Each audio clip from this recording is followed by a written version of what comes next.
Huh? Oh, okay. Okay, so some fun banter before. More mustache, right? You're listening to The Dollop. This is an American history podcast where each week I, Dave Anthony, read a story from American history to person.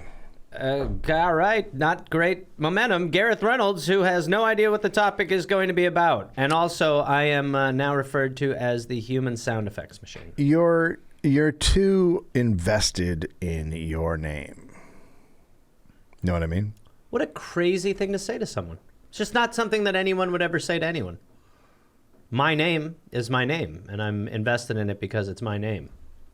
You're too invested. You left off the two. Explain what that means. The guy who's tried to change my name to Gary for almost a decade, honestly. There's a great example of how you can't even have fun. It was fun for a minute. I mean, the truth is that you goaded me into the whole thing. You just sort of conned me into it. You just started saying it, and I was like, okay, whatever. And then it became this kind of like weird connection you have to our fans, and it's just gotten out of hand. Do you understand how many times I get sent the article on Twitter, the name Gary is going extinct, and people go, really sorry to hear about this? That's too bad. Not for me. Has nothing to do with me. I could give a shit. What? Only because of the connection you've... It sounds like people are worried about you, and you can't let them in. You can't be vulnerable. I'm not going to have you Gary everything. So no, we're not going to talk about it. Let's go to the intro. This is The Dollop. I control the music. This is The Dollop. This is The Dollop. Gary. Gareth, goddammit. This is The Dollop. The Dollop. Right now you're listening to The Dollop. Go to the music. Jim, Ted? I'm the fucking hippo guy! Dave, okay. My name's Gary. My name's Gary. Wait. Is it for fun? And this is not going to become the Tiggly podcast. Okay. This is like anarchy! On a 5-part coefficient. My room is playing! Now hit him with the puppy. You both present sick arguments. No sleep till hippo! That's like the hippo. Action part. Hi, Gary. No. Nicely done, my friend.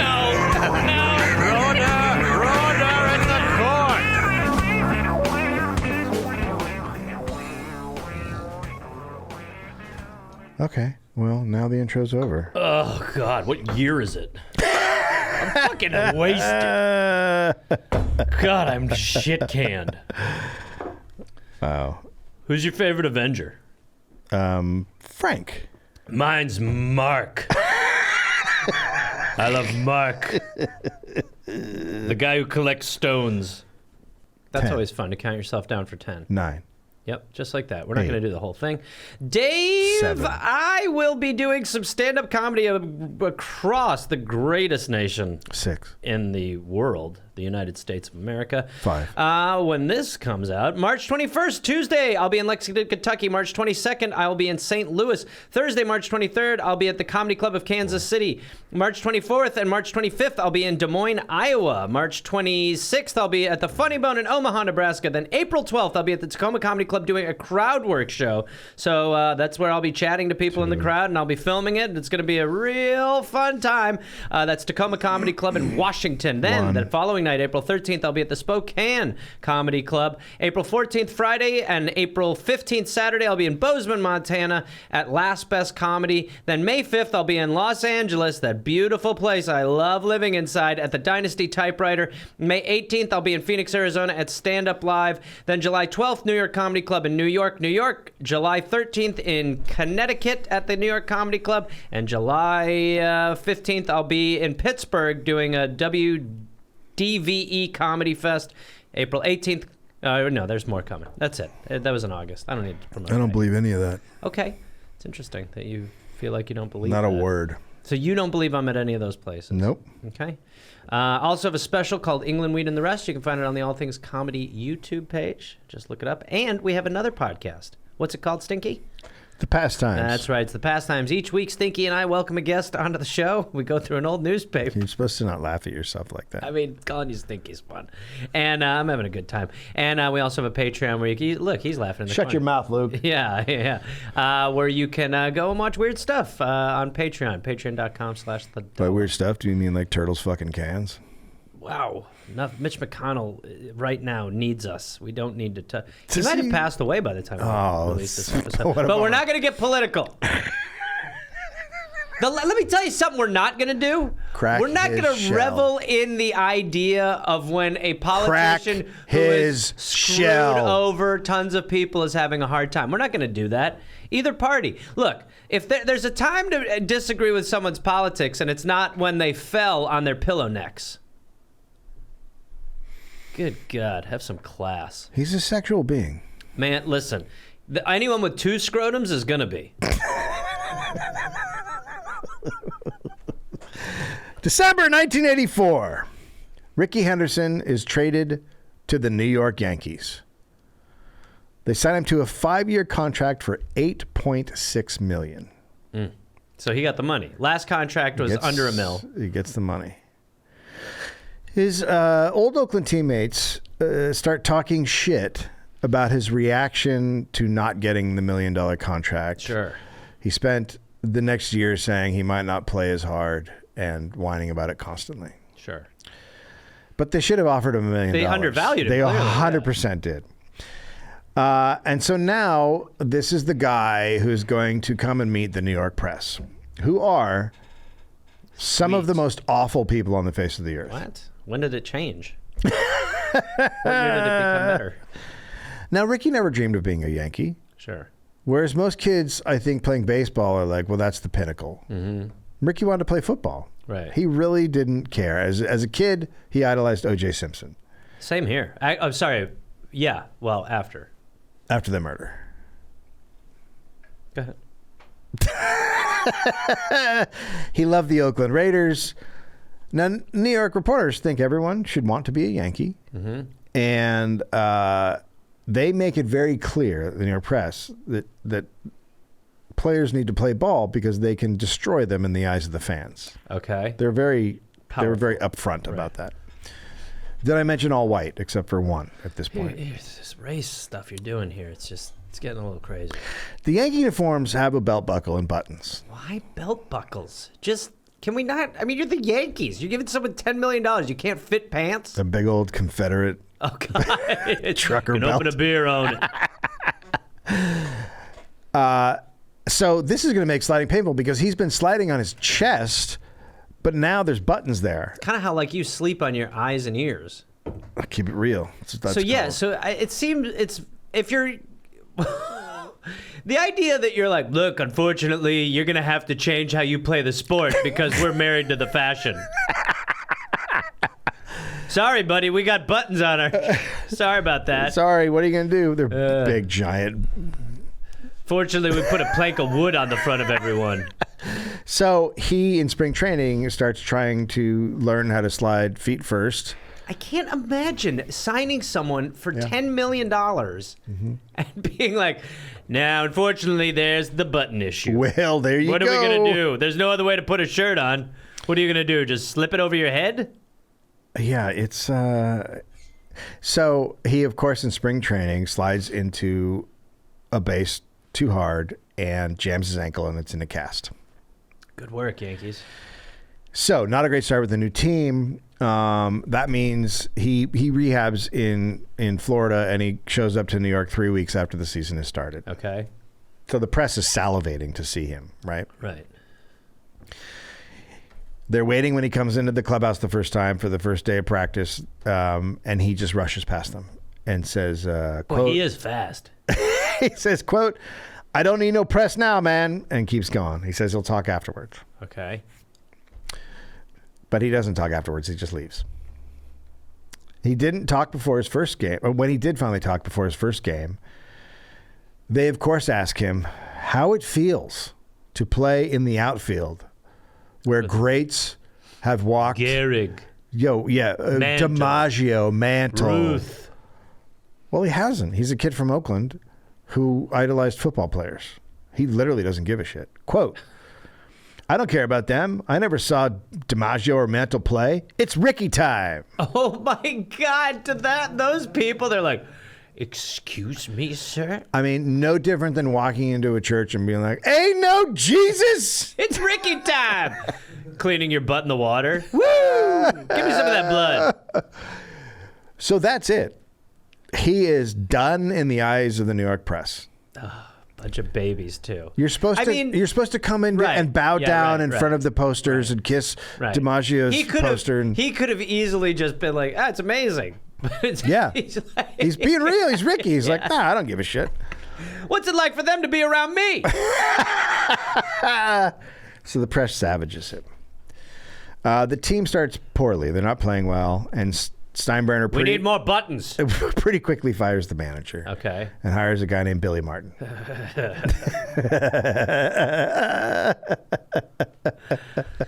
Who we've already established pined for the best friendship of Ricky. Got it. I got it. Then they were forlorn for a while, and now they're back together. Daddy's back. A squeakquel.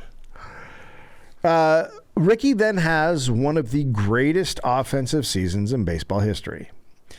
Makes the All-Star team, keeps up the style. He's doing the snatch.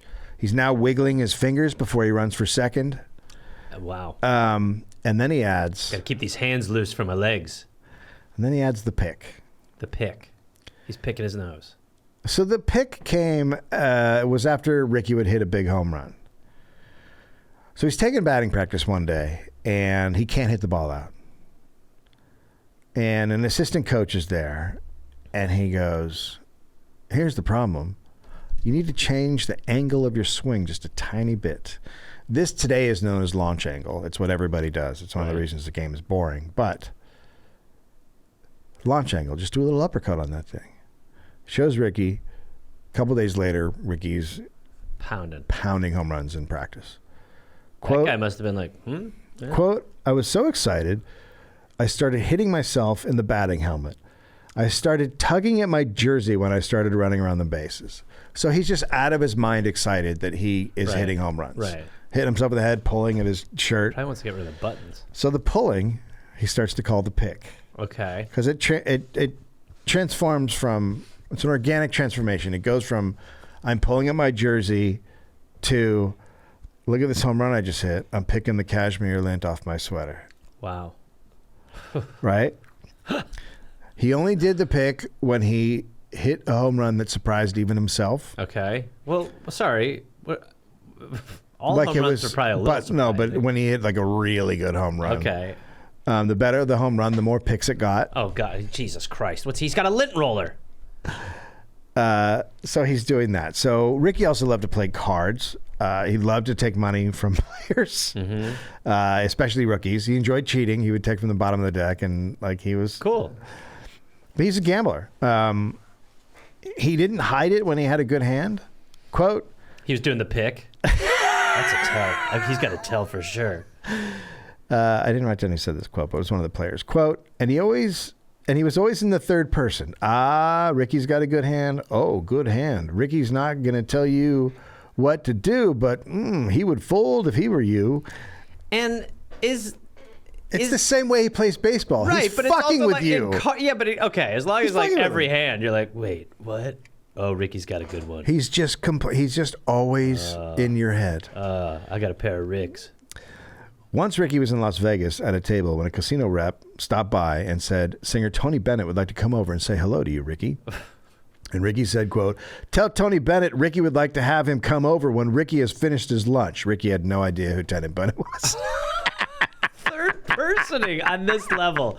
Third personing on this level is getting a little flaggy. It's amazing. Tony Bennett. So good. Tony Bennett was like, what did he say? When am I going to be? After he has his ham. So Ricky said that Ricky will come over when Ricky's done eating his ham. I don't understand. Tell him Tony would really like to. Oh, yeah, he Hang out with doesn't him know who you are. So. But all the songs I sing. Huh? Come on. Never heard him. But it's me, Tony Bennett. What? Yeah. You sing your name to get people to recognize you? Tony. Why don't you sing your famous song? Which one? There's so many to choose from. The main one. Everybody. The San Francisco one. Sweet and friend, Tony me. Okay, so you're not Tony Bennett. I left my heart in San Francisco. My name's Eugene, and what I do is I walk around. I pretend to be him. So the union reps, the union and the owners are negotiating a new contract. Okay. So player reps go to their teams and go, it's not going well, and we might have to go on strike, but we think once we go on strike, they'll fold really quick. Okay. So stay close. Have I made the joke yet that when the players go on strike, they should go strike? No. Pretty good joke. I'll make it later. And so the players reps are like, look to their teams, like, if we go on strike, just stay close because it might immediately end. Don't go on vacation or some shit. Sure enough, it lasts one day. It's a one-day strike. To make up the missed game, they're like, you'll play 2 games tomorrow. Strike over. So Rickey calls the team's travel secretary the next day, and he's like, is there a game? And the travel secretary's like, yeah, it's in 3 hours. And Ricky's like, oh, I'm in California. Okay. So Ricky's in California. Can Rickey get a Learjet? So the Yankees find him $24,000 when he gets back. Wow. And Rickey makes it known he is offended, and this could affect his play. Rickey might be off. Rickey might play $24,000 worse. It's interesting because I see his perspective. His perspective is, well, that's his only power, right? That's his labor. So he's doing what the business is, which is, well, I'll withhold my labor if you're not going to treat. He's literally. Yeah, but they were like, don't go anywhere because this might be over. I know. fast. No, he totally fucked up. But I understand his mind as far as But if you pay someone $10 million, you're like, dude, look, just play well. Well, I don't know.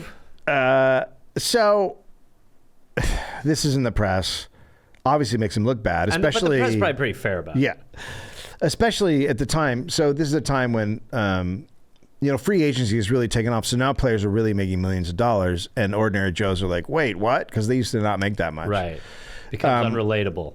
Yeah, so it doesn't look good. Rickey also never spent meal money. Like every player when he's on the road gets meal money. Right. $60, $100 a day. But he just took He's just it. like living in a room framed with like all these. Per diem? Welcome to the Hall of Per Diem. He would just take it and wrap it in a little rubber band and throw it in a shoebox. So after years, he has thousands of dollars in the Rickey, when was shoebox. the last time you ate? What he would do is go to his old neighborhood, ask the kids, how are your grades, blah, blah, and the kids getting good grades, he'd give money to. By the way, if anyone ever asked me what my grades were and I knew money was there, you would not hear an honest answer. Sure. Really good. But Garrett's doing great, Rickey. At the end of the day, he's just spreading, he's helping out. Yeah.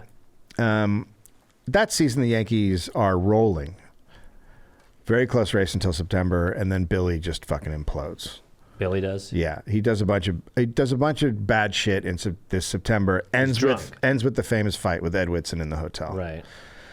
That you can hear in the Billy episode. They don't make the playoffs. Now Rickey has an amazing season, one of the best of all time. And yet the New York press is still writing him. Because he's having the best season. This is the crazy thing.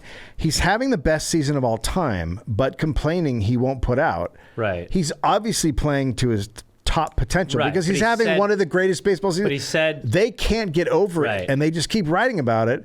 The stats disagree with whatever is happening. So to some extent you're like, yeah, okay, you can write about a storyline for a while, but at some point you got to be like, look, I mean, he can't be $24,000 better.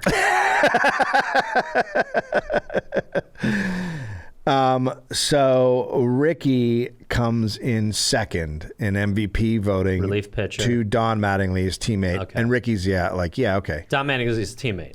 Yeah, and Don Mattingly is just like an amazing hitter. So he's like, okay, that guy did it. He's not upset about that. If it was a relief pitcher, he would have lost his mind. Right. Billy gets fired after that season. Rickey, I just need to take a few things with me when I go. My pens, my paper, some of my newspapers. Rickey, get in this box. Rickey, get in the box. Get in the box, Rickey. My upstairs chili. You're coming with me, Rickey. Rickey and Billy. Oh no! No! Two guys who survived.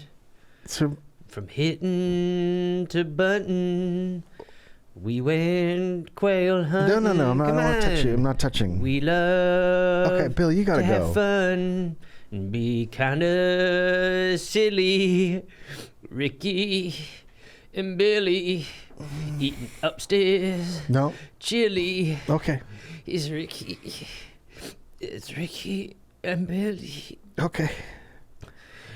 And maybe Billy wears a disguise and he sticks around the facility. What? Just Ricky and Billy. Billy with a new fake identity. Call him Gil Merm. What? That's his new. Gilmerm? Yeah.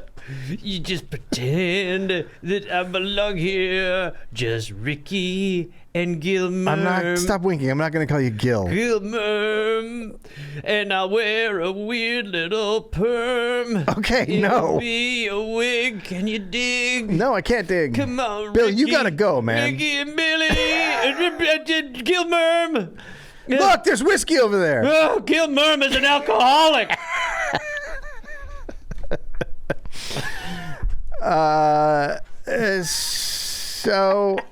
So now the teams in their division, the East Coast teams, are getting really mad at Billy. Okay, at Ricky. Ricky, sorry. God damn it. It's okay. I'm here for you, baby. I'm your net. A Baltimore pitcher said, quote, people will be looking for vengeance if he keeps it up. Just baseball talk. It's crazy. baseball talk. Crazy. It's just guys talking baseball. crazy. It's not the- I'm going to fucking kill you. Not the Warriors. The Baltimore manager said justice was coming. What are they talking about? You were playing baseball. One of the bases might have a grenade under it if someone's not careful. Justice is, you have wronged the sport. God damn. Have you ever heard of the unwritten rules? I have, yeah. Well, time to read them. Okay. Nobody's You written them can't. down. They're not there. Yeah, but they're there. You tell them, you whisper them to each other. Well, it's hand gestures. Yeah, exactly. Stuff like that. By the way, who's that guy with the weird perm eating chili in the dugout? That's Gil. What's his deal? Just throw him some whiskey. He'll scurry under a bench. Hello, it is I. An umpire told Peter Gammons the umpires were tired of Billy. But the fans... Ricky. Yeah. Sorry, goddammit. It's okay. From now on, when you say Billy, you mean Ricky. But the fans love the show he puts on. Also, hey, umpires, I apologize. So what? You're like, you can't be tired of a guy. No. That's not your role. No, your it's role not your is to role. be like, unbiased and balanced. Yeah. And you know then, who we hate of the players. and they're getting more mad because he's a draw. He's what the fans love. Right. Like that even makes it worse to them. And he made time for the fans. He would talk to them during games. He'd talk to them when he's getting ready to bat. He'd carry on conversations in the outfield with the fans. That's amazing. Can you imagine? Players that do that are great. That Like, is it's the so best. fun. You have a running thing with a player. It's so It's fucking amazing. fun. Yeah. They would yell for him to do the snatch catch. Like, they want to see all the hits, right? The next season, Ricky's on fire till June, and then he pulls a hamstring. Then he came back too early. Yeah, bad. Re-injures it again. Yeah. He's out for another month. Rumors start floating saying he could have come back, but he chose not to. Who's floating these? Then Steinbrenner. So if we haven't done a Steinbrenner episode yet, but Steinbrenner would just trash talk his own players constantly. Interesting.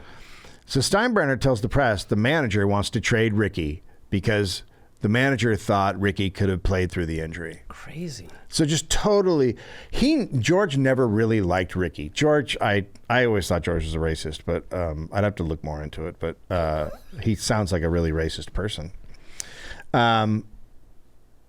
So now fans are calling talk radio to discuss if Ricky's actually hurt. This is a guy who gives everything, who is an They think he's MVP. faking, yeah. Like, they've just turned on an MVP type player. It's also, I mean, you see, it's so simple. press. Exactly. It's so simple to take over the minds of the public via the press. This is them getting back at him for that first day. Yeah, right. The city's turning against him.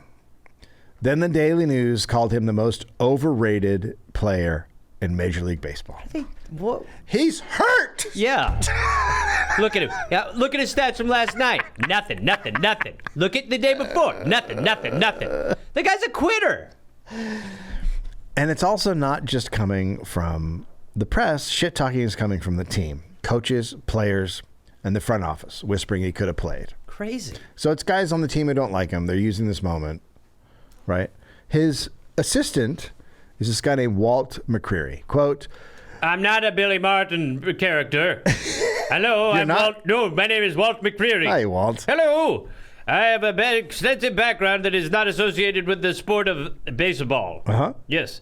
So I merely work for Rickey, and that is all I do. And I Okay. have no previous relationship, or there's no other iteration of me at all. Okay.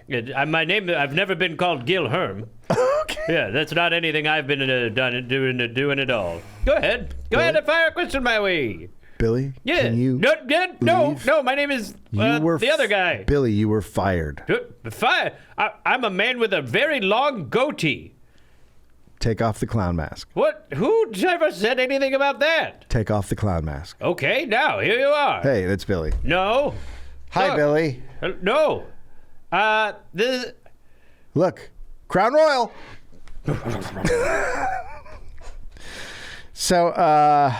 So yeah, everyone's turning against him. What's his assistant say? You were about to read an assistant Right. quote. Okay. So this is what Walt McCreary said, quote, we were in the apartment in Jersey cooking chicken, and I look over, and he's tearing up. He's in tears. He was talking about how Were nobody... there onions in the restaurant? He was talking about how nobody believed he was hurt. He was literally tearing up because for weeks he'd been getting his ass ripped. The only thing, things only got worse when the team doctor told Steinbrenner Rickey could play. Crazy. And Steinbrenner told the press. Crazy. Insane. Yeah. He's not, I mean, honestly. It's the worst. It's just... Medically speaking, he's full of shit. Rickey is furious. They're saying he doesn't want to play. Hamstrings are the worst. Yeah, Hamstrings it's are like terrible. so, yeah. Upon returning, he has a 10-game hit streak. Reporters came to talk to him, but when they did, they found Rickey had made a perimeter around his locker with athletic tape. Wow. So he built like a murder scene for himself. That's amazing. So every day, quote, I said, don't cross this perimeter. You dog me. I don't want to talk about it. I have a couple of good days, and now y'all want to come talk to me? Next day, 4 for 4, 3 stolen bases, 4 runs scored. I yelled across the room to Donnie, Donnie, come tell these press people what I did. Do not cross. Y'all kept saying I was faking a chicken or some bullcrap. So he's just fucking He built fucking with the it. wall. He's doing regular. He's playing better and better, and Yeah. then just being like, no, you get nothing. And also, like that to a guy like that, like the motivation there Yeah. is through the roof. Yeah. It should be noted that, as I said, all these reporters are white. So are Here the we go again. national columnists. This guy's lazy and doesn't care narrative, which they're saying is the opposite of what they're saying about bloated, drunk idiot Lenny Dykstra, Nails. who can do no wrong. They keep saying Rickey won't play 150 games in a season. Lenny Dykstra only did that once in his career. But Yeah, but Lenny, here's why Lenny is the best. Lenny is basically a walking Malibu and Coke with cocaine in it. All right? What Lenny's doing is unbelievable. You want to talk about a hamstring? Lenny Dykstra's on heroin. Okay? yeah, that's fair. He's an amazing player. So, I guess he is white. because Rickey's injured, Harold Reynolds wins the stolen base title. He breaks Rickey's streak of 7 straight seasons of winning the stolen base title. Okay. And after the season, Harold Reynolds is at home and his phone rings. I'm excited. He picks it up. No hello. No hello. The voice just says, quote, 60 bases. Man, Rickey got 60 by the All-Star break, and then hangs up. Hello? Hello? This is Mrs. Reynolds. This is Mrs. Reynolds who picked up the phone. Hello? Oh, that's so good. Yeah. Who gave you my number? It's like Scream. So the Yankees hire manager Dallas Green in 1989, and Rickey said, quote, I don't have to adjust to him. He has to adjust to me. Well, now that is interesting, isn't That's it? not going to go well. So If he wants to talk to me, he can cross through the wrestling ring I've built around my locker. Green says, I want players to come to spring training on February 23rd. That'd be great if they did, because Doesn't sound like spring to me. the thing is, the unions negotiated a contract, so no players have to show up until March 1st. Right, spring. But he's saying, it's volunteer. You can voluntarily Forced come. Okay. On Which they do November all the 23rd, time which now. some do, some Yeah. don't. Rickey does not. He comes on the 25th. He comes 2 days good. later. He's still 5 days early. Yeah. By the rules. Yeah.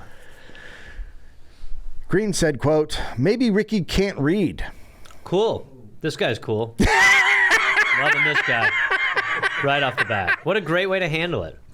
This idea that you're like arguing with your players before you get, you know what I mean? I can't even.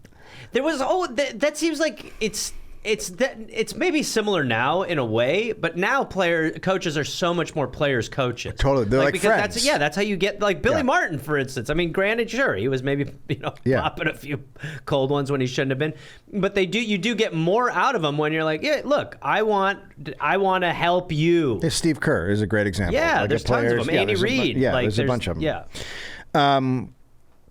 So that happens.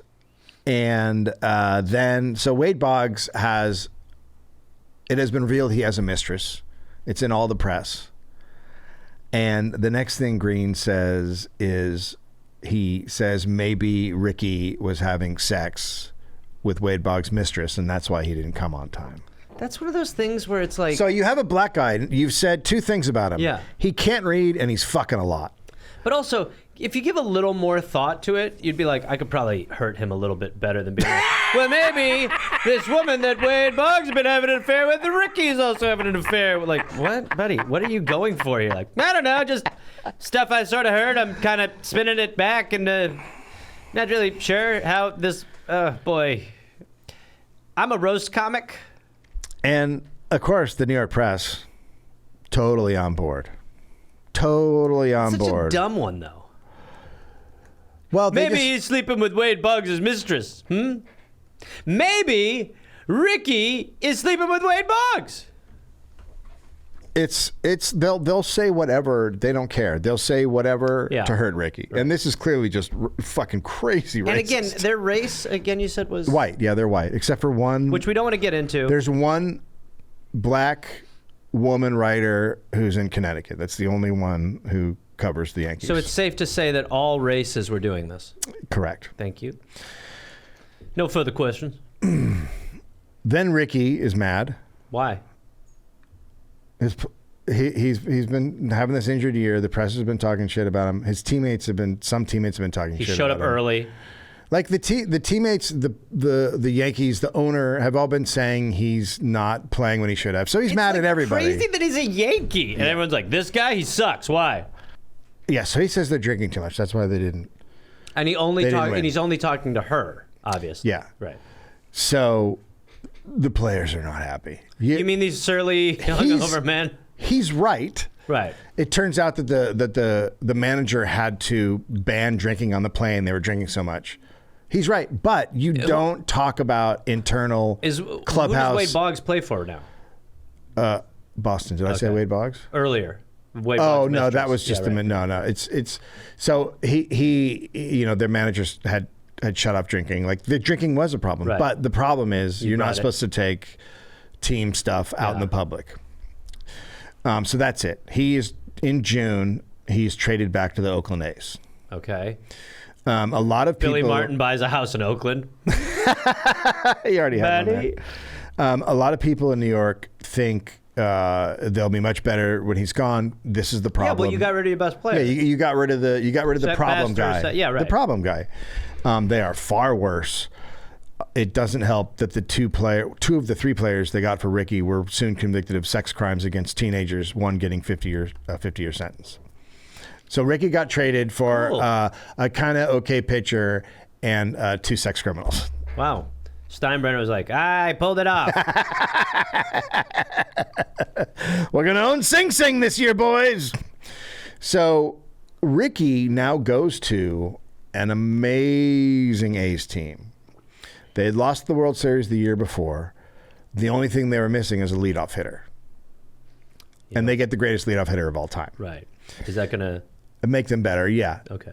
Now, when Rickey was feeling good, when Rickey thought he was going to have a good day, he would come into the clubhouse and yell, "It's Rickey time!" Interesting. They all thought it was ridiculous and rolled their eyes. And then they noticed. Whenever Rickey came into the dugout at the beginning of the day and yelled, "It's Rickey time," he would have an amazing day. He would hit home runs. He would steal like crazy. He knew his body. He knew he was feeling good. Amazing. I've done that before sets in clubs. I do it before sex. Yeah. And specifically yell, "It's Rickey time." Yeah, and that's the thing that I think has thrown Heather off so much. Yeah, she's crying. She's complained a lot. about She that cries a lot. Yeah. She's a crier. Yeah. I don't know if it's she's. Okay. She's a crier. Okay. I feel like it might be a little more. No, it's her. Lucky lady. In the playoffs, they play in the playoffs, and Rickey drove the Toronto team insane. After the second game, Must be confusing playing the A's if you're a Toronto team. Who are we playing today? A's? Oh, A? God. It's a great premise, and I think it's Gareth time. Woo!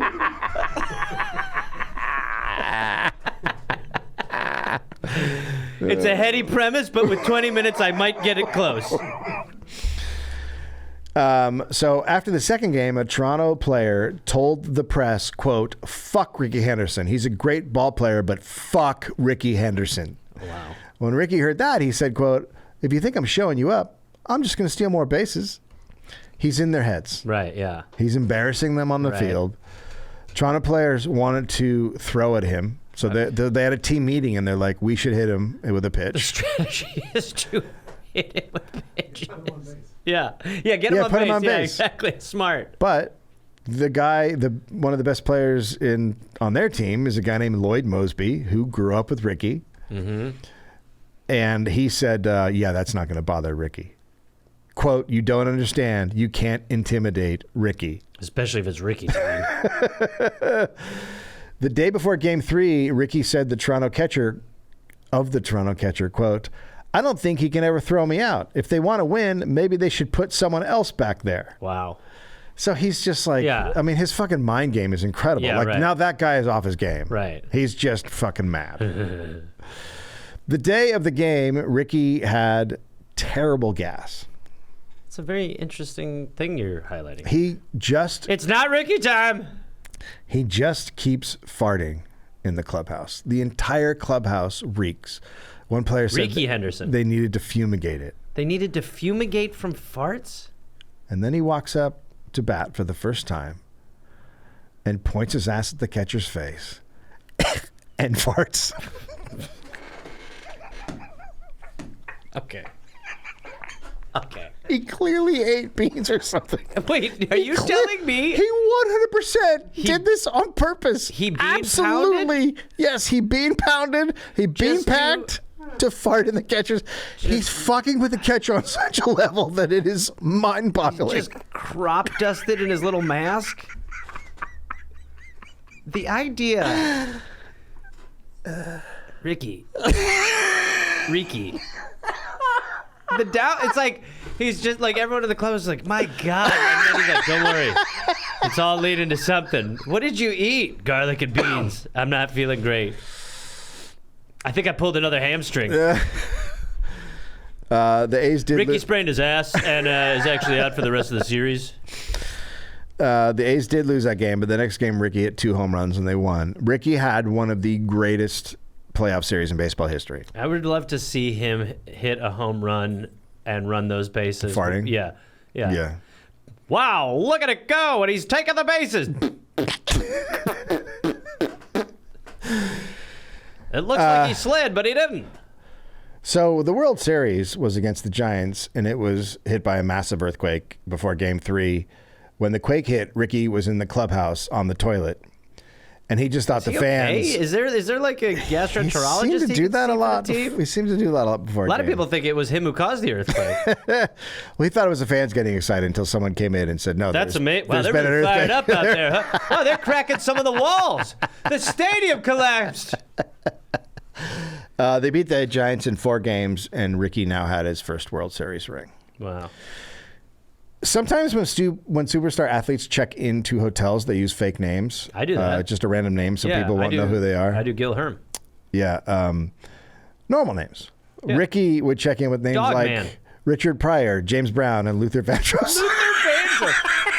I guess, okay, here's what's weird about that is if, like, someone were to be like it's you should use a random name. I'm staying under Quentin Tarantino. That's so good. Luther Vandross. So after the season, Rickey's... Yes, Mr. Brown? Yeah, I'm looking to get some beans. Is it room got a beans? got a game today. Got a game today. Can I get a bucket of room beans? Yes, sir, Mr. Brown. So he's a free agent now, and he thinks he should be the highest paid player in Major League Baseball. Sure. Sure enough, the A's offer him a 4-year, $12 million contract. He's the highest paid player in baseball. Wow. For 48 hours. Whoa. Then a pitcher gets a $16 million contract. Wow. And then more players sign higher contracts. He went from being paid the highest paid player in baseball to being the third highest paid player in his area code Wow. after a couple months. That's crazy. So this is when numbers are just going up Well, exponentially because of... They signed him first. Right. If he had waited... Yeah, right. That's what I mean, though. He So could have this gotten one, more the money. contracts are just becoming a little more They're absurd. blowing up. Right, yeah. So Rickey's upset about this. He wants to be the highest paid player. Mm-hmm. So Rickey now has his sights on MVP. He would often say, quote, "I cannot believe I lost the MVP to a relief pitcher." Yeah, true. Rioters, especially in New York, pondered whether or not he would now try, since he had a big contract. Let it go. They can't. Let it go. They can't. He's gone. They were wrong. His next season was his career best year. But on July 8th, Rickey's world was rocked. His teammate, Jose Canseco, signed the richest contract ever. He was the first $5 million a year player. Wow. And Rickey is very angry. Mm-hmm. He's better than Jose Canseco. Right. And he talks to the manager and the GM, and they're like, "We'll make it right. We'll figure it out. We'll make it right." Now, Rickey thinks that means, well, they're going to give me more money. Right. They're like, Jose, we're taking away some. It's not. That's just like, not what that's what they're saying. But they're not going to do that. anything. Well, they were going to do something. You just didn't know what it was, but they weren't going to get more money. They were going to, we'll figure out something for you. Like, yeah. Normally, you'd have want some potato chips? We got your free beans. What about that? So the A's go back to the World Series that year, but they're crushed in 4 games. Rickey finally wins American League MVP. But he is now the 36th highest paid player in baseball. What a crazy year. Yeah. But that happens all the time. A guy signs a contract. Yeah, totally. The first contract sets the table for how the other contracts are going to be. and then you have that. You have players. I mean, it's like, I don't know. Mm-hmm. I mean, kind of ego based, where you're like, I want to be the highest paid player, Right. and then they go. If you sign like a 5-year X amount of money deal, within that time, by the time your deal's up, someone will have a far better one. Oh, for Probably sure. a worse player too. Yeah. So the A's refused to renegotiate his deal after he wins MVP. Nice. He's like, let's extend it and give me more money. And they're like, no. And Rickey's angry that Canseco is the top paid player because Jose Canseco is actually a guy who doesn't try and doesn't give a shit about baseball. Right. Everybody in the clubhouse knows that. Right. They paid a guy who really doesn't give a shit. He's into the fame and driving a nice car and fucking Madonna. And Yeah, all but the he's shit doing does. it the right way, all natural. Right. That's right. He's also fucking packed with steroids. What? I don't know. My natural Jose? Besides his teammate McGuire, I don't know if there's ever been, and Barry Bonds, those three, ever been 3 players more packed with steroids than those 3 guys. Well, someone cut him open once and syringes just fell out. Yeah, I mean, him and McGuire were just juiced. McGuire was purple. Yeah, Mark. The difference between... Mark McGuire looked like a varicose vein. The difference between McGuire and Canseco was that McGuire tried. Right, yeah, right. So Rickey cannot stop moaning to the press about the fact that he's the 36th high paid player and Canseco is making money. He's really focused on Canseco now. Right. It's very awkward. Yeah, it's very awkward. You having a beer, bud? Yeah, I'm having another brewski. The next season, when Rickey showed up to spring training, he immediately told reporters, I should be in the top 5 paid players. So he's closing in on the stolen base record. And the A's fly in Lou Brock, because he's about to do it. Lou Brock's like, can I just not show up to these?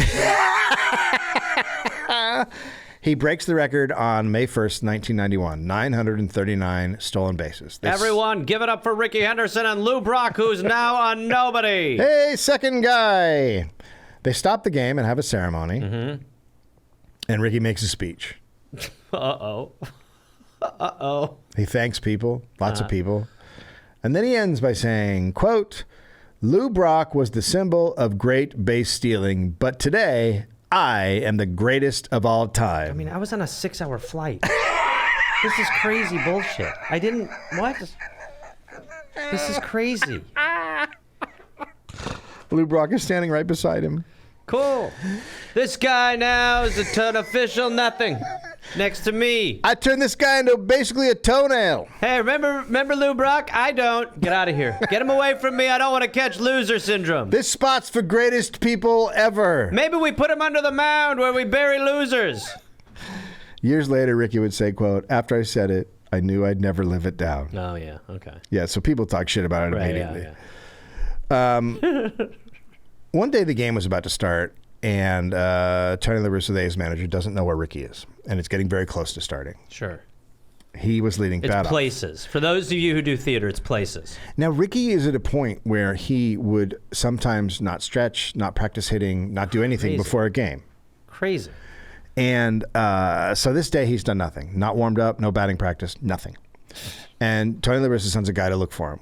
And the guy looks under the bathroom stalls, and there's Rickey's signature green cleats. He's sitting on the toilet. What's his deal? And the guy tells Rickey, it's game time. You're damn right it is. And he's up first. Quote, he says, oh, shit. And you can hear his spikes against the bathroom floor, and he's running down the tunnel. And he tells me to grab his bats. He goes straight into the dugout, straight into the batter's box, and homers. Wow. Who goes... That is he didn't even look at the Who goes picture. from shit to hit? I can't even, my mind. Like he's been... Rickey Henderson. Whew. Wow. Can you imagine? To prepare for the home run, he sat on a toilet. Another player once came in 5 minutes before the game started, and Rickey was standing in the clubhouse naked talking to himself. Quote, Rickey's going to have a game. Rickey's going to have a game. He's got this. So the player's like, I'm going to fucking watch this. Ricky's going to jerk off. So Rickey keeps talking Rickey's to himself jerking off. as he dresses. Ricky's putting on his pants. And it's about 30 seconds before the first pitch when he says, quote, Rickey's ready to go. And he walks down the tunnel. Rickey, put clothes on. Without missing a step, grabs his bat, walks up to the plate, doesn't look at the pitcher, and hits a home run. What the fuck? That's crazy. I can't even, if you don't know baseball, I've never heard of a player going up to bat and not watching the pitcher. Right. You Having no clue, like you what get your timing down. You see what he's doing. Right. He doesn't even look at him. No. He's just like, Rickey's going to do this today. Yeah. That's so crazy. 1993 is the last year of his contract, and he's now just barely in the top 40 paid players. He's still complaining. He's been complaining the whole time. Right. He never stopped complaining. Right. He said, quote, if you're going to pay me like Mike Gallego, I'm going to play like Mike Gallego. Hey, well, I'm just living a life. Mike Gallego is his teammate. Rickey. Sorry, Mike. But come on, what the F, dude? Look, you gonna pay me like this piece of shit. I'm gonna play like him. Rickey, I'm trying. You have better skills. You were a more talented person from birth. You were given something I wasn't. I've worked really hard. And by the way, it's pretty good money. I mean, you know what I mean? Like, I started a business with my dad. Like, things are pretty good. Oh, it's so good. Hey, Rickey, I'm over here. Sorry about that, Mike. I just took a big Gallego. Rickey. Pre-game Gallego. They see Mike Gallego naked before the game. I'm gonna be so today. It's Gallego time. Another day of no hits. Another day. I'm gonna take it full count. A couple full counts for Gallego. It's Gallego time. It's time to get strikeouts. It's time. Let's Gallego. Now the A's were so exhausted by his complaining and his threats not to play his best, being paid so low, that the GM threatens to suspend him. Okay. And Rickey responds by saying, "I want to leave the team." So the GM immediately says he's available for trade. Good Lord, and that stop. just makes Rickey more angry. Wow.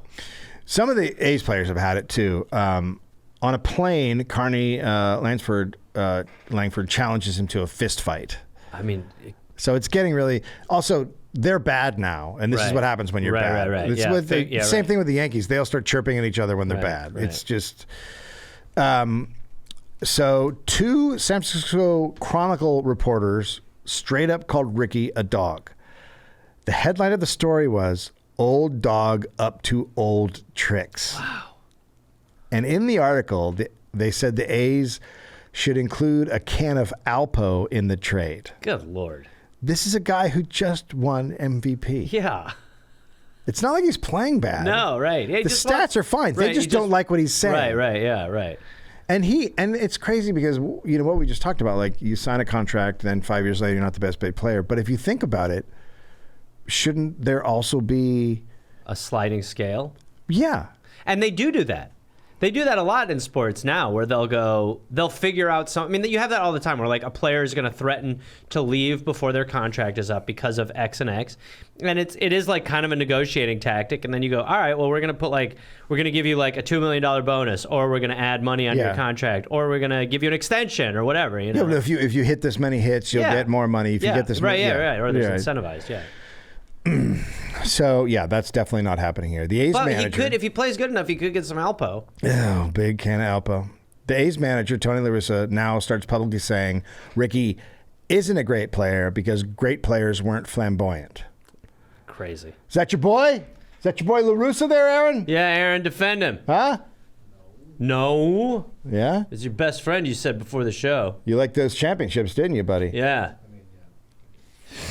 Tony Racist. thinks Rickey is choosing not to play his best, which may have been true. That I'm going year, to play like Gallego, like a loser. Rickey. I think this Our year's. kids went to camp together. I think this year specifically, he wasn't Rickey, but it's also like that goes into the thing of like that happens all the time. Like players just don't like a situation and they don't play well. The difference is he was saying it. Right, yeah, right. That year when the A's played the Yankees, Rickey hit a game-winning home run and stood at the plate watching it until it crossed the fence. White guy reporter John Heyman, I mentioned white guy, right? I mentioned cranky old white guy reporter. I don't know. Explained why that was wrong. He said it barely cleared the fence, and he, quote, did some major hot dogging, giving the home run signal as he jogged to first base. So John didn't like Rickey's behavior. Right. And by the way, it doesn't matter at all how far the ball goes if you won the game. It's Right. the moment. Yeah, he won the game. Like, if there's ever a moment where you can celebrate, it's when you hit a game-winning home run. Yeah. I totally get the thing of, like, if you do it in the fourth inning and you're not even ahead, I do think it's fucking stupid. Like, whatever. So this gets a lot of attention. So the next day, Rickey hits the ball really hard again, and he stands staring at it, but it's a fly out. And the Yankees are fucking furious. They're screaming at him. And then the next time he comes up, they throw behind him. That's an interesting move. That's a scare. That's a scare the batter thing. You're supposed to throw in front of him so he can hit the ball. When you throw behind him, they're essentially saying, Watch that ass. I can hurt you whenever I want. Yeah. Right? So Rickey then hits a home run. Okay. And he stands at the plate for a little bit, and then he runs. Now, there's a baseline. You're supposed to run from home plate to first. It's a straight line. Sure. And then inside of that is the field. Outside of that, for several feet, there's grass, and then there's the other team's dugout. Uh-huh. And so Rickey... You have to run pretty far outside to get near the dugout. You got to run pretty far to get to the dugout. It's on purpose. And so he runs real close to their dugout, and the Yankees are swearing at him and calling him a son of a bitch and telling him to get back in the baseline. Rickey, quote, "See, you had it coming. You're trying to get me for something because you think I'm trying to show you up. I wasn't. But okay, now I'm going to show you up. Now when I hit one, I'm coming to high five you before I go to first base." I mean, he ran through the tunnel and he took a shit in our toilet. Son of a bitch. I mean, they literally can't believe what's just happened. It's also one of those things where it's like, if you talk shit and then you get like called, like the actions call you out. I mean, live it. Live it. Yeah. And this is where Rickey's wide trot was born. So now he had the snatch. He's got the snatch. Pick, the wide trot, the wiggling of the fingers. He's got a whole array of things that make people insane. Right, yeah, right. It's now a signature move. And it came from a genuine place. Sure. He didn't like the Yankees. Right. He did not like how he was treated. They're yelling at him in the dugout for something he's already done. Rickey actually has a problem with celebrations the way they're done today because he thinks they're contrived. They don't come from moments. That's actually my problem with that. Like, I watch players and I'm like, oh, so it's wrestling. So you guys came up with something 4 days ago and now you're going to do a thing, as opposed to you're mad. It's in the moment. It's a thing. It's so hard to explain to people because people never get it. You just don't like the bird. It's like, no, I don't like when a guy thought 4 days before, I'll hit a home run and then I'll put a circle around my eye and run around the bases. You're like, it's so fucking contrived and stupid. It's wrestling. You don't like the thing where the NFL player put a cell phone under the... I mean, it's just like, how much time did you spend thinking up the dumbest fucking thing you could do? Joe Horn, when he got a cell phone, everyone was like, well, that's a bit brash, isn't it? It's also... He activated with AT&T before this? I mean, Rickey was just doing this stuff because it happens in the moment, which I'm fine with. And I always wondered, until I read this book, I always was like, and I hate it when guys do certain things. And he explains it very well. Like, it's not organic. Right. It's not an organic moment thing. It's something you clearly thought of way before and now you're doing it. And that's why it always seems dumb to me, because it is dumb. Right. Anyway. So yeah, he's against contrived celebrations today. He thinks they're bat flipping just to look cool, to manufacture cool, to get on the highlights. He considers contriving style as bad for the game as the old white guys who tried to stop what he was doing. Mm-hmm. And I'm sure now there's young baseball fans who are losing their fucking mind. Talk to Rickey Henderson, buddy. In spring training, in a spring training game, he hit a home run. And then took such a wide berth that he ran over and high-fived the opposing manager, Dusty Baker. Why did I give him a high five? What the hell was I doing? Do you know who Dusty Baker is? Yeah. Came up with a high five. Oh, yeah, right. That's a tough one for Dusty Baker. He's like, they put it up. I got to go for it. All right, sure. Here you go, kid. Dusty, what are you doing? What? I mean, Dusty's a super nice guy. Right. Just a shit manager, but a really nice guy. But you didn't have to run the bases with him, Dusty. We were partying. Dusty goes to the other dugout. So the A's now as a team are just totally cooked. Like, the contract they gave Canseco was the end. It did make all the other players mad. He stopped trying as soon as he got the money. As the New York reporters wrote, Rickey would. Canseco's the guy who actually did. And he was traded. And then a reporter, after he's traded, looks into every time... Rickey was traded. No, Canseco. Okay. And then a reporter looks into every single time Canseco didn't play due to an injury. Mm-hmm. Get injured, be out for a while, and then he'd come back. Right when he came back, Rickey would get injured and go out for the exact same amount of time. Oh, wow. So he's just staggering. He's so fucking mad. Oof. And he's like, this guy's a piece of shit. Oh, if they're going to pay him more, then I'll do what he does. Right. I mean, it's just...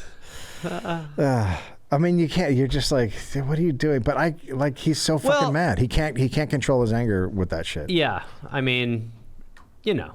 But it also goes back... It goes all the way back to when the team signs him for $10,000 because they know they can fuck over his mom because she's a single mother. Yeah, right. It's a justified grievance of watching injustice. Yeah, I get that. It's cumulative. Does that make sense? Yeah, it does. I mean, I still think there are there are players who would be like, whatever, like I'm Yeah, just going play to through play it. because Totally. I like love to play or whatever. But Totally. then also there are a lot of players who are hybrid players and business people. Yeah. And then if you factor into this, all that like backstory and history, Yeah. it's like, I mean, he's pissed. Yeah, he's pissed.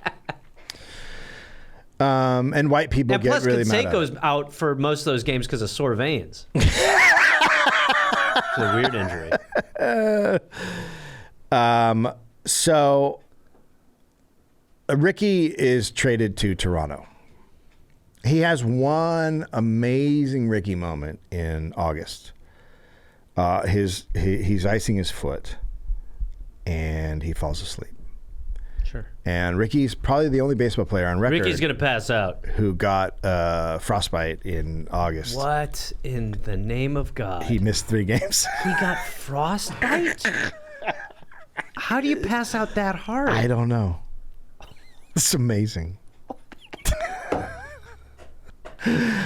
Imagine going into the team doctor with that injury.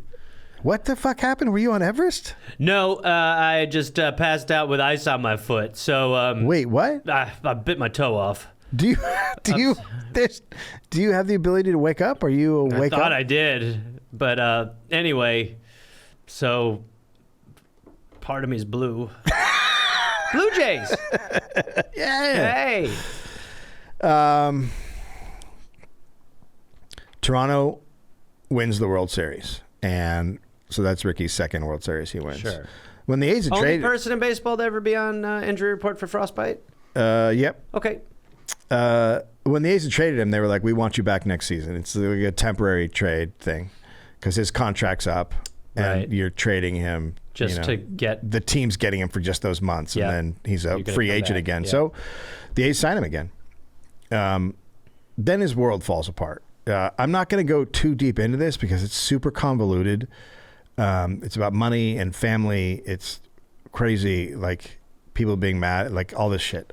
His younger sister accuses him of sexually assaulting her when they were teens. And then she accused other family members of being pimps. It gets really fucking weird. It turns out Rickey's estranged dad was the whole time telling the press negative things about him. Like it's a the dad wasn't getting money. It's a whole fucking thing. It's super complicated. I'm not going to say she wasn't, but it's a mess. Okay. Nobody really knows. What we do know is he was exonerated for defaming him or whatever. Like he won that court case, but her statute of limitations were up for the crime. Right. So here's the bad thing though. He walked into the courtroom and said it's Rickey time. Well, the strike lasted, so the teams went on strike during this. Mm-hmm. And the strike, so it's like the strike lasted a long story. time. Right. And because the teams were on strike, Rickey wasn't out there every day, and it just kind of went into the ether, and everyone forgot about it. About the story? Yeah. Oh, wow. Yeah, it just vanished. Wow. The press is so... So who knows? Yeah.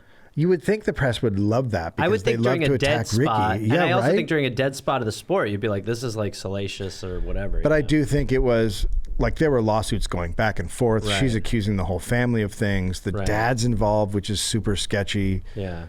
So it's like I think a lot of people just couldn't figure out what the fuck to make of what was happening. Right. Yeah, I don't know. Like he was like they were like giving her money, and then she didn't get good grades in school, and he said, if you're not getting good grades, I'm not going to pay for this. Like it's all this shit. It's just fucking weird. Okay.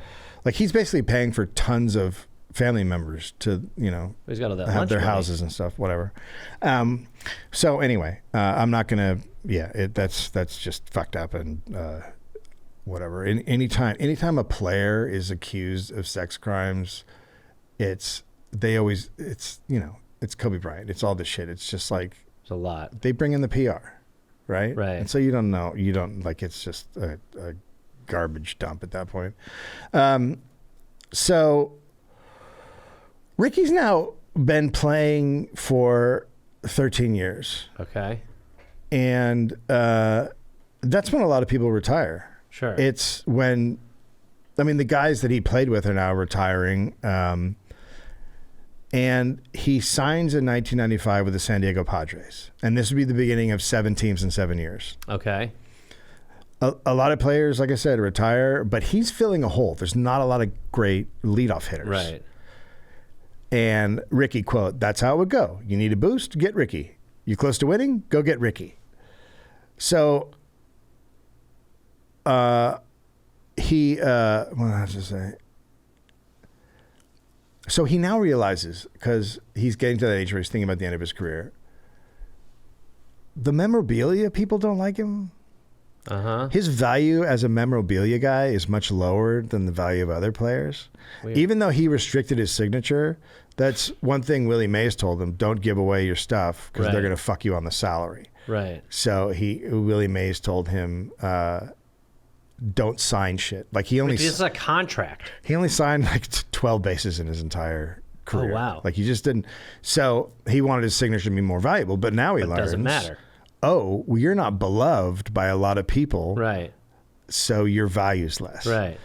So he decides to start working on his reputation. He opens up more. The memorabilia world starts to come around. He's doing corporate events where he tells stories and makes everybody laugh, and he calls himself Rickey, does all the stuff they want. But people like the old stories of baseball because the sport has become more boring and homogenized. Mm-hmm. Not like today. The characters don't exist that existed back then. Right. There aren't Rickey Hendersons and whatever else. Right. It's you watch like college players now and they come out of a PR factory and it's just like, hey, tell us what happened out there. That guy gave you the evil eye. Yeah, man, we just want to win and we want to It's work most for the certainly team. not Bryce time. Yeah, I mean the NBA is the opposite. The NBA is like, have at it, guys. Yeah, Everybody yeah. have fun. You don't like that guy? Tell him. And it's the most popular sport. NBA is great. It's very obvious how you should do this. The baseball is doing the opposite. Right. They're like, what if we make the bases bigger? It's like, why don't you let them be human beings? Make the bases bigger? They made the bases bigger this year. What? So it's easier to steal a base. They're connecting. It's a walkway. So, And home's now called an Airbnb. and there aren't guys doing snatch catches. Right. Willie Wilson, quote, the game has become so boring, if you steal a base, they give you a damn taco. Right. It's so true. Like when they steal a base, it's like everybody in the stadium gets a taco. If you go to the that taco stuff. hut tonight, That it's just stuff's the all best. that shit. You're if just the like, Lakers get 100 points, everyone gets a Jack in the Box taco. Like, I hope they get 99. but that's their version of like how to bring excitement to the game. Yeah, right. So Really says a lot about us. it does. It totally does. The way that we are now, like everything's been like kind of merged with that, with like Yeah. food and stuff like that. Yeah. Rickey played so long that he was a huge influence and persona to guys who are now playing alongside of him. Wow. Yeah. That's crazy. As time went by, his peers became announcers and coaches, but Rickey is still playing. Right. And people don't understand how he's still playing. They cannot fucking believe it. And stories are now flying about Rickey. And they were called Rickeyisms. Some real, some not. His rep went from being a moody guy and unprofessional to like quirky Rickey. And part of that is because all of those old white curmudgeon guys were leaving the game. Right. So the guys who are keeping the unprofessional, moody guy reputation afloat are now out or dying slowly off. going out. Right. Yeah. Also, his career numbers are fucking bananas. Right. Like he's so good. Stats guys used his numbers to show he is the greatest small ball player in the history of baseball. He signed. Yeah, but he was a showboater. Rickey was all attitude. He signs one more time with the A's. This is the 4th time. Wow. The Crazy. manager's Art Howe. Art Howe's a very nice, gentlemanly type guy. And he starts to suspect Rickey doesn't know his name. Okay. He asked the medical staff if that's true, and the medical staff keep track of it, and the medical staff realize Rickey only ever calls Art manager. Hey, manager. He never, manager. they've never heard him say his name. How you doing? Look at the manager. There's just some people he didn't care about with names. Yeah. And then there's other people he did. Right. Jimmy Rollins came from Oakland. Everybody knew Jimmy Rollins' dad. His name was Big Jim. Uh-huh. And when Jimmy Rollins came to the Phillies, he, of course, idolized Rickey Henderson. Mm-hmm. And So he set up a thing where Rickey always worked out early, so he went to the workout room early just to be alone with Rickey. And he walked in the room, and he said, "Hey, Rickey." And Rickey looked at him and said, "Hey, little James." So Is that because he loved him? It's because Little what's Jim- important Right. to other people is not important to Rickey Henderson. Right. To Rickey Henderson, he doesn't care if you're Art Howe. Right. Oh, right. Rickey Henderson Right. cares you're Big Jim's kid Right. from Oakland. That's more important. Right. And that's actually kind of how that's better. Right. Right? Yeah. He's an Oakland guy. Right. And Jimmy Rollins was like amazed. He's like, "Oh my God, Rickey Henderson's keeping track of me." Of course he is. Yeah. He watched you. He knew what you were doing in high school. Right. He knew what you were doing in the minors, and he knows what you're doing now. And my name is Sal. And yet, Me, Billy Martin. right, he doesn't know the guy in the locker next to him. Right. Because he doesn't care about that guy. Right. So, yeah, whatever. It's also really it's fascinating. It's also like you think you'd just like lock it in at some point. Hey, manager. Some people just can't remember names. I've had that, you know. But also, how many teams has he played on? How many years has he for played? sure. He's just like, how many fucking people are there? Yeah. I mean, there's guys Manager, though. There's guys that do it. Like Brian Regan is renowned for coming. He hasn't been to a club in 5 years. He walks in, he knows everybody's name. Right, he walked yeah. up to me. I didn't see him in 4 years, and he goes, "Hey, Dave," and that makes you feel special. Yeah. Whatever trick he has, or whatever he can do it. Yeah. It does make you feel special. And then there are the people who don't remember your name, and people get all upset about it. And then there are the people who will change your name. And they'll Yeah. do this thing where they'll sort of Yeah. have this campaign to change your name Yeah. just because they're kind of like a prick. Yeah. And they'll just kind of do this subtly at first, and then they'll turn it into a thing, and then Yeah. they'll act like they had nothing to do with it. And Right. they were just kind of part of the experience Yeah. alongside with you, and they have no idea how it started, even though they were the goddamn architect of Yeah. it from the beginning. Yeah. And they did it, and then they just sort of when you recount it, they'll just sort of sit across from you and go, yeah, and you're just sitting there going when is this ass fuck gonna realize I'm talking about him? And they'll just keep going, yeah. Let me say. Yeah. I know exactly where you're coming from, Garth. Yeah. So, The name is Hal Germ or whatever. Gilherm. Rickey isn't stealing as many bases now as he gets older, and pitchers could just throw fastballs by him. He can't hit those anymore, but he's still Rickey. He's still getting on base a lot. It's not Rickey time. He's still talking to himself at the plate. He's still laughing and having a good time in the clubhouse. But Okay. his Skills are diminishing. he was old. He gets on base. He could still steal on pitchers who had fast deliveries. But he was old. He failed more, right? But he takes it in stride. He's not bitter. He's not frustrated. You can see a lot of players. I mean, Ronaldo's the greatest example. That fucking shit fit because he can't play that well anymore. That was so great. Oh, it's just incredible to watch. You're like, no, dude, you're older. Do this gracefully. But I've had so much Botox, you can't tell. But that year the team goes to Cleveland. Kenny Lofton plays in Cleveland. He's the new big base stealer. Okay. He's won the base stealing title 4 years in a row. And Kenny's out on the field, and he starts talking shit to Rickey. He yells, quote, "See that old man on the other side of the field?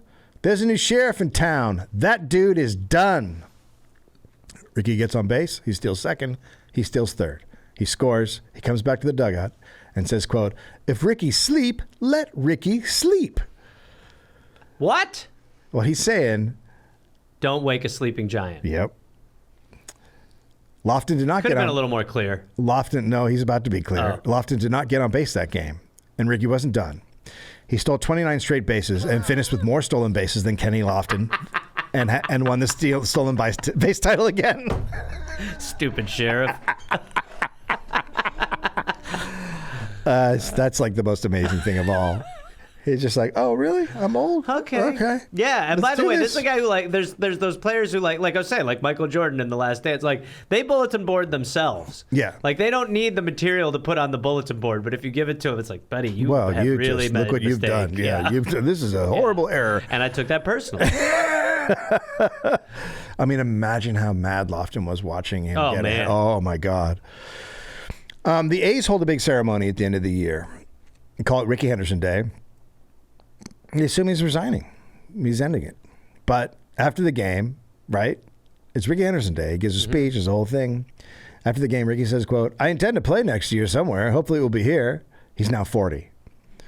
The Mets sign him to a 2-year, $2 million contract because he gets on base all the time. Yeah, right. He's old. He can't do what he was doing, but he can still get on better than, base. yeah. And he can still get in their heads. Yeah, right. His reps tell the general manager to finalize the contract. He has to have a conversation with Rickey. So GM quote, he never called me Steve. General manager? He used to call me GM. He'd say, hey, GM, because he doesn't remember names. Rickey asked the team what the team would do if he breaks the all-time walk and all-time run record. Uh-huh. And the GM's like, we'll give you a field ceremony. And we'll get you like a nice crystal from Tiffany's. Get you some Tiffany's crystal. And Ricky's like, what's that? And he's like, it's like a glass thing. He's like, what do I want with glass? Okay. Rickey says he wants what John Madden drives, a Madden Cruiser, a tour bus. I want a bus. I want a tour bus. We'll get you like a punch bowl. I want a bus with cable. GM says no. Okay. It's quite an ask. The day he actually has to physically sign the contract, Rickey stops and says he wants more money if he wins MVP. Right before they're like, all right, take pictures. Here we go. What? The GM's like, this has already been all negotiated. We negotiated this. Rickey quote, well, you got a problem because now Rickey's got a black circle around his heart, and the last time Rickey had a black circle around his heart was with the Yankees, and you saw how that worked out. Great energy coming from the free agent signing of Rickey Henderson so far. Rickey's got a black circle around his heart? Buddy, this 3 months we've negotiated this. You don't just get to say that at the end. So the GM says if he wins MVP, they will renegotiate the contract. And Rickey says, quote, all right, the black circle's gone, and signs the paper. Jesus Christ. For a little while that season, he is so hot it looks like he might win MVP. Wow. He does win National League Comeback Player of the Year as a 40-year-old. Crazy. He hit .315. Crazy. So Rickey and Bobby Bonilla hate the Mets manager, Bobby Valentine.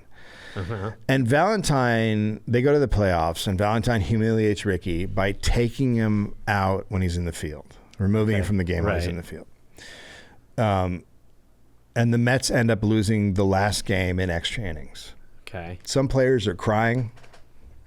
They really take it badly. When the Mets come into the clubhouse, they find Rickey and Bobby laughing and playing cards. Of course, the New York press gets a story, and they go crazy with it, like all summer. Right. Crazy. Some players cared, some players didn't. Like in reality, teammate Robin Ventura, quote, it really wasn't a big deal. Rickey is a great teammate. He was fun to be around. He loved playing. But Bobby Valentine cannot forgive this.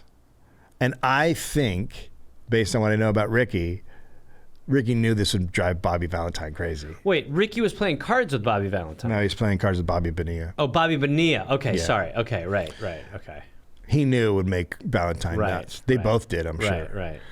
Valentine, and then Rickey starts the next season not playing well, so Valentine tells the GM to get rid of him, and they release Rickey. Okay. A week later, he signs with Seattle. Jesus God. If you're wondering if Is he trying to play for every team? I mean, as long as they'll have him, he'll play. It's crazy. If you're wondering if I'm not going to tell the John Olerud story, I'm not, because it's not real. It never happened. Robin Ventura made up the John Olerud story. I can tell it at the end. So something to stick around for. There's actually quite a few fake Rickey stories. There was this really fine line between him being a quirky guy and what Howard Bryant called, quote, fictionalized minstrel stories that diminished him and and used him to reinforce the black stereotypes. Oh, man. So many had spent their careers trying to shed. Wow. So a lot of black players, shake their head at what Rickey was doing, but they also knew that a lot of the Rickey says Rickey stuff is fictionalized, and mostly the people telling those stories were white. Psst. Did you hear what Rickey did? So, it's one of those subtle racism things, Sure. or maybe not that subtle.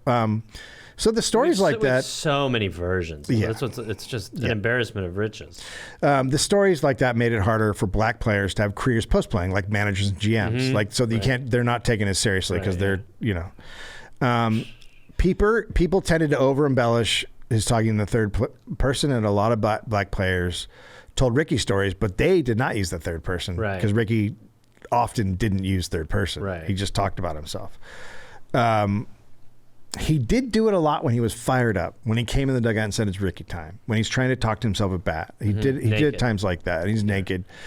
So he did do it at certain moments, but not all the time. He wrote a book in 1992 with writer John Shea, and John Shea was immediately thrown off because he never spoke in the third person the whole time they were doing it. Yeah, right. And stories changed. It was like telephone. If you told the Rickey story, then it would go through and then all of a sudden he's doing it in third person. Right. So anyway, in 2002, Rickey is 43 and the Red Sox call. They were offering him a $330,000 minor league contract, which means he has to go to spring training and beat out other players to get on the team. Which you would think a guy at this level with this career would be like, no. But I'm assuming you're going to say that he does. Of course he does. God damn. Can you imagine, like, I'm competing against Rickey Henderson? He's 43. 43. And he did. Wow. The last day he beats out the last player. And then immediately starts complaining about the contract. What are you going to do if I win MVP? Rickey, you are 43. I've got a black circle around my heart. Rickey, you're 43. Your wrist is popping from signing. The Red Sox cannot believe what's happening. He tells the media he deserves more. What is going? I mean, this is amazing. He signed the deal, but after he signed the deal, he wanted to call a press conference to complain about it, and the team PR guy had to be like, this is going to make you look so bad. They'll get you. You won't be on the team. This is bullshit. He was talked out of it. Rickey just kept saying all year long, quote, man, these guys aren't paying me. No, they're not. No. You're 43. Near the end of the year, the Red Sox announced they were going to have a Rickey Henderson Day to celebrate his career. How much do I get for that? It turns out he'd actually negotiated A Rickey a Henderson. Rickey Henderson Day when he was making all of that shit about the contract. That's what they agreed to. Because it works for everybody. It's like, great. It brings in the fans. It's want like, a bobblehead. he wants a bobblehead. I want a mouse pad with my face on it. Well, he also negotiated a car. They would give him a car. Now, he was walking one day with a couple of guys from front office, and he saw the main owner's car, John Henry, some kind of Mercedes, and he's like, I want that. And they said, you want one like that? And he goes, no, I want his car.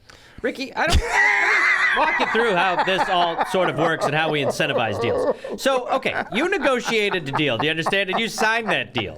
And you don't get to kind of walk around with us like we're sugar daddies and point at things that you want. Now, if that was the arrangement, you don't get to ask for the actual car you're seeing in front of you. Yeah. It's not a floor model.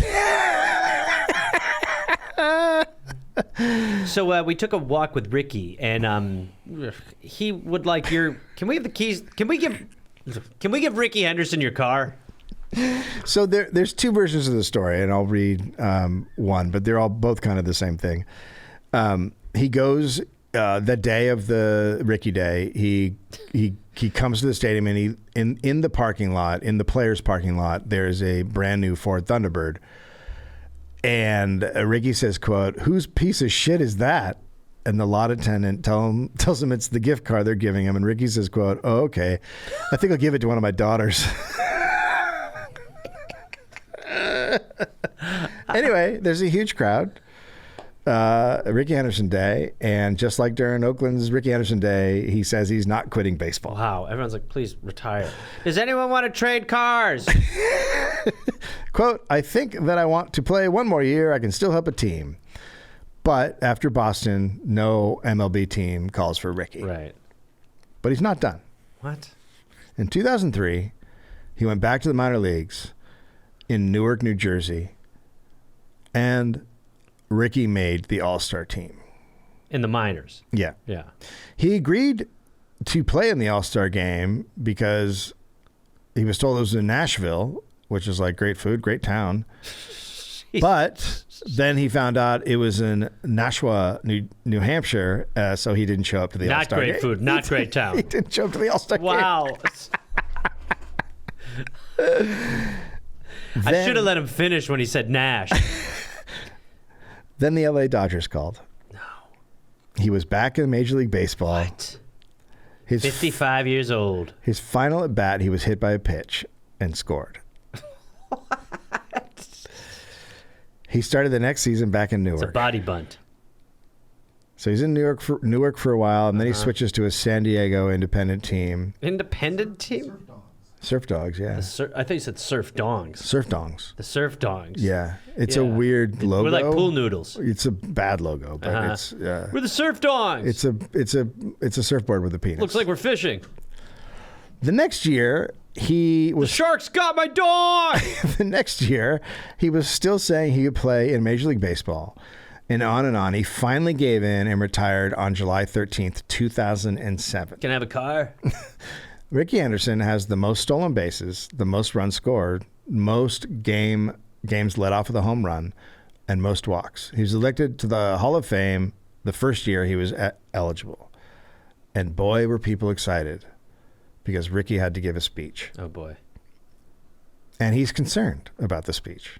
Okay. Oh, right. Yeah, of course. So Rickey went back to school. Wow. He went to a community college. And an entire class helped Rickey work on his Hall of Fame speech every day. Wow. What the hell was that class originally supposed to be? I'm sh- Welcome to Rickey Henderson's Hall of Fame speech. I'll be your teacher. I mean, the professor was an ex-Major League ball player, but I think it was probably... I'm like, majoring in Rickey Henderson's Hall of Fame speech. It was probably a speech class. Have you ever done a speech class? Like you give a speech every Clearly day. I know. Yeah, you have it. Look at me. So when he gave his Hall of Fame speech, everyone was expecting ridiculous, right? Him Yeah. talking about himself in the third person, maybe calling himself the greatest of all time like he had done. But he didn't. He was humble. It was a great speech, and the crowd gave him a standing ovation. Is it safe to say that day he stole some hearts? Don't. You're reaching across the table. You shouldn't be. Just want to hold your finger for You this. shouldn't be. Give me one of your fingers. Gil, I need you to leave. Give me... Here's some whiskey. Look, all Gil's asking for Is is whiskey. one of Ricky's cut off appendages. What you really want Can is... you get me a Ricky finger? We've done this. All you want is whiskey. I give you whiskey, you go away. You have a Had problem. whiskey. The thing I can't have is Ricky's finger. You can't have Ricky Give me the finger. pinky. No. I want a toe. No, Ricky Brush keeps his all- pubes and give me the brush. Ricky keeps... Give me a comb of I'm his not pubes. giving you pubes. Does he have a mole? No, what the fuck? Get a mole for me. Please. Earwax? No. Can he spit in my mouth? No. Have him sneeze in my hands. No. Can I sniff his bottom like we're two dogs at the park? Ricky has COVID. Gil has COVID. Gil wants Ricky's COVID. So they give him a standing ovation, but Ricky knew the standing ovation was due to low expectations and because a lot of people thought he was dumb. A little while later, the A's retired his number, 24, and there he gave the speech that they all wanted. Quote, "I'd like to share a little Rickyism with you. Ricky has tears in his eyes. Ricky has love in his heart for you. Ricky is so very, very humble." And the crowd went nuts. Ricky is so very, very humble is quite a sentence. Rickey Henderson has never officially filed his retirement papers Too with late. Major League Baseball. What is he, 65? It's not too late. He could probably go out there and get on base at his age. That would be amazing. He probably could. Well, that's what you think about Jordan, too. You're like, Jordan could probably... He could go for a while. That's crazy. I had no idea. Oh no, it's his story is just it's just wild, and it's wild from the perspective of like the racism that is Yeah. just throughout the whole story. Yeah, it's almost death by 1,000 cuts with it in some ways, where it's just like, it's rampant, it's subtle, it's... And he was warned early on. Like he was good friends with Willie Mays, and Willie Right. Mays would be like, "Fuck these guys, they fucked me, they'll fuck you. Yeah. Get what you can. Yeah. Don't give those parts of yourself up. You know." It's pretty cool. Yeah, how it's that fun. all works in sports. So great book. There a lot of different sources. It's so funny going through the sources. You're just like, how much? Like John Heyman, after he retired, wrote this big story, and it was like he's a great player, but he'll always be remembered for the bullshit. And then listed a bunch of bullshit, and you're like, dude, some of those things aren't real. Yeah. You're a fucking sports reporter. Right. You fucking know this shit isn't real. I you love this know, new John and you're Heyman, writing it Dave up. Anthony feud. That's Fuck maybe John cooking. Heyman. That kind of shit. It's just like, you know. Yeah. Yeah, we get it, white guy. You're mad. Are you talking about you or the me. other? Yeah, we're Okay, talking about I was me gonna there. say, it sounds like your Twitter bio. So the book is a great book. It is by Howard Bryant, and it's called Rickey. Highly recommend reading it. It's really good. But then there's other sources which I'm not going to go into, but I'll put them up on. What is this story you were saying? The one that you teased. So John Olerud, he goes to the Mariners in Seattle, and John Olerud is on the team. I'm going to look it up just in case I get any parts of it wrong. So he goes to see John Olerud. John Olerud had a brain aneurysm, and so he wore a helmet in the field. Mm-hmm. So up at the plate and also in the field, just in case he ever got hit. So he goes up to John Olerud, and he's like, "Oh man, I knew a guy. Rickey knew a guy who this is what the story is. Rickey knew a guy who wore a batting helmet on the Mets." And he's like, "Yeah, that's me, Rickey." We called him batting helmet. So that's the famous John Olerud story, not real, made up by Robin Ventura as a Right. fake Rickey story. But Robin Ventura made it up, knowing it was like he wasn't trying to convince people. He was just like fucking around. Yeah, This is right. yeah. Okay, right. But they would stick around. Because it's interesting to see the guys who you'd think would hate him. Buck Showalter, like a really rigid but Buck Showalter fucking loved Rickey Henderson's style. He's an old school unwritten rules guy, but he's like, no, that guy was organic. That guy wasn't breaking the unwritten rules. He was using the game to fuck with you, which isn't the same thing. Yeah. So I don't know. It's very Well, the unwritten rules is really quite a. It really is like such a. It's so easy, you know. It's like, yeah. you know, gentlemen's rules. And and like I said, it's super complicated, the unwritten rule thing. And make a rule. If that's a problem, you can adjust rules. So make a rule. I'm like, you're seeing it swing the other way now, and someone's going to get hurt because as much as people don't want emotions to come into these things, if you're, showing up a guy or like hitting a home run when you're up by 10-1 in the ninth inning, at some point some guy's going to throw out your fucking head. Like that's why Right. one of the reasons it exists not to do. And people are always like, "Oh, what, he can't celebrate?" It doesn't matter if you think someone can celebrate. Mad guy on the mound will hit you with a fucking ball. You can't even fart in a catcher's mouth in today's game. Like that now is like, that's just like totally, you know what I mean? Like people think that's gross now. Back in Rickey's day, that was like, It's just but dragon tail on a guy. yeah, again, you can't fart. That's racism that you can't fart in people's mouths. Yeah. But yeah, again, all the unwritten rule stuff comes down to racism. But like, Rickey's take is I think the best take on it. Well, we'd like to invite Rickey on the Pastimes, our other podcast. Rickey, if you have any interest, He wants $130,000. Well, we'll just let's talk about it. As we're about. All right, Rickey, are you rolling on your end? I want a motorcycle. All right, Rickey, we have. It's he's so fictionalized that finding out what's true and what isn't. Yeah, as his own. In a way, that's kind of a fun game. In a way, is. it's like. I mean, it's like that with a lot of word people on the search. dollop. You have to go through and figure out what's real and what isn't. Like a lot of your lore. Yeah, Do you sleep on your eyes and ears? That's all Do you true, say it's though. Rickey time before you fornicate? That's true. What are the, Yeah, is it true there's two of you? yeah. All the stuff Do I you said. shift around like you're Saddam Hussein from house to house? Yeah, A lot of people think that that's true. yeah. Yeah. True, you have a 11th finger. Are you hooked up to breast pumps when you get home? Yeah. Do you sleep in Matrix goo? Yeah. There's a lot of that stuff. The only thing I won't have is a Snapple. We don't bring that. That's not a bit for that's a Patreon bit, my friend. We're not going to do that. No, thank you. And Snapple's a delicious beverage.